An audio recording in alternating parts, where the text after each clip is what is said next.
In a village nestled between the Whispering Woods and the Silver River, there lived a kind-hearted man named Elian. His greatest joy was his daughter, Anya, who had her mother's gentle eyes and her father's curious spirit. But joy, like a summer flower, is often fragile. When Anya's mother fell ill, Elian made her a promise on her deathbed. "Promise me, Elian, promise me you will only marry for love. Not for comfort, not for convenience. Only for a love that will be a gentle shadow to our daughter Anya." Elian, with tears in his eyes, said, "I swear it on my life." For years, Elian kept his promise. He raised Anya alone, their cottage filled with memory and laughter.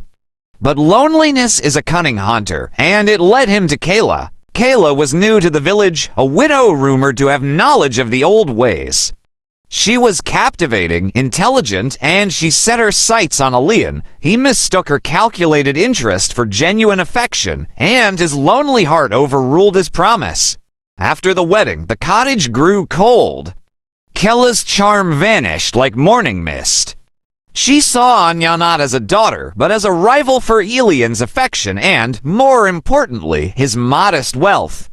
She began her work subtly, a critical word here, a misplaced heirloom. They're slowly poisoning Elian's mind against his own child. Then, tragedy struck. Elian fell into a deep, unnatural sleep. The village healer had no cure. In despair, Anya begged her stepmother for help. "There must be something we can do. There is one thing. The old tales speak of the sundew orchid.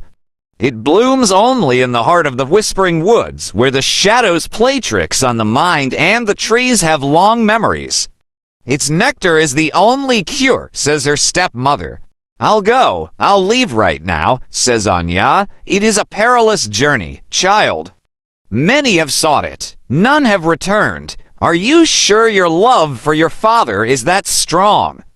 Kayla asked, and so, with a heart full of hope and fear, Anya set out.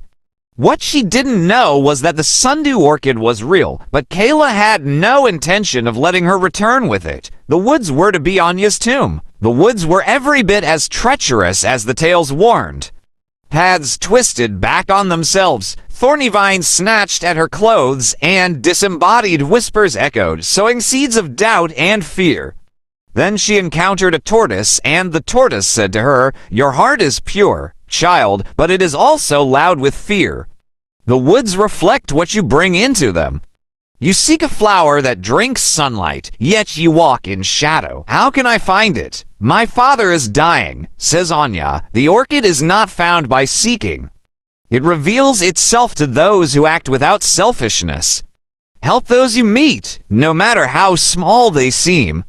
The path will clear itself," says the tortoise.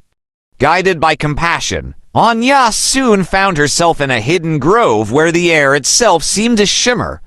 And there, in a single beam of sunlight, grew the most beautiful flower she had ever seen, the sundew orchid, its petals holding liquid light. You were not supposed to return," says Kayla. "I have the cure," says Anya. "You foolish girl. There is no cure because there is no natural illness.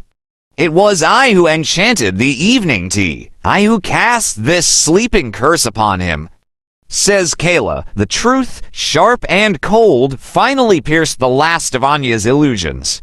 Then Kayla said, "Once he is gone, this house, his land, everything will be mine. You were just a loose end I hoped the woods would tidy up." But Kayla, in her arrogance, forgot the first rule of magic. A spell born of malice cannot stand when exposed by a heart of pure intent. By confessing her wickedness aloud in the presence of selfless love, she broke her own curse. "Get out of my house," says Elian. Kayla was never seen in the village again. Some say she was consumed by the very shadows she sought to command.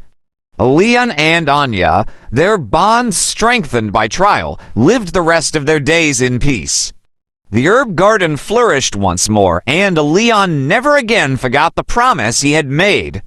For he learned that the most dangerous magic is not found in whispered woods, but in a poisoned word from a wicked heart, and the most powerful cure is, and always will be, a love that keeps its promises. Thank you for listening. Remember to subscribe and ring the bell for more tales from the embers of time. What lesson do you think is the most important in this story? Let us know in the comments below. Until next time,